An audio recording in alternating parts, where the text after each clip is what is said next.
penser, parce que ce qu'on peut penser quand on entend ces extraits, c'est de dire finalement, s'ils arrivent à avoir plus d'espoir et à plus parler aux gens, vous personnellement, c'est parce que finalement la crise était moins grave qu'aujourd'hui. Enfin, c'est ce qu'on peut penser. C'est vrai crise, enfin, moi, je pense que la crise de 2008 et 2011, un jour dans le livre d'histoire, on apprendra qu'elle a été beaucoup plus dure que celle de 1929. La grande différence, c'est qu'en 1929, il n'y avait pas de filets sociaux. Il n'y avait pas de protection sociale telle qu'on la connaît aujourd'hui. Alors, pour finir l'émission, Denis Bertrand, ces discours, ces vœux que nous avons repassés de 83, de 76, seraient-ils de nature à vous redonner espoir si on les formulait aujourd'hui? Est-ce que vous pensez que les politiques devraient s'en inspirer?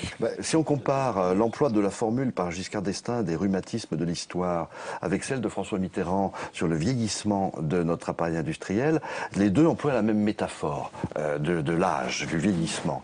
En tout cas, ce qui est frappant, c'est que les deux parlent du vieillissement, des rhumatismes, et qu'aujourd'hui, finalement, que la France n'a jamais été aussi vieille, et bien finalement, c'est comme si on n'osait plus parler de tout ça. Enfin, c'est un peu l'impression qu'on a eue. Bon, en tout cas, merci pour ces analyses. On verra si notre futur président s'en inspirera voilà, dans ses prochains vœux et ses prochains discours. Merci à tous les quatre. Merci à Marie Lebon qui s'est levée tôt pour m'aider à préparer cette émission. Merci à Laure Alice Hervé qui s'est couchée tard pour la montée. On se retrouve la semaine prochaine à l'antenne et tous les jours sur le site de Public.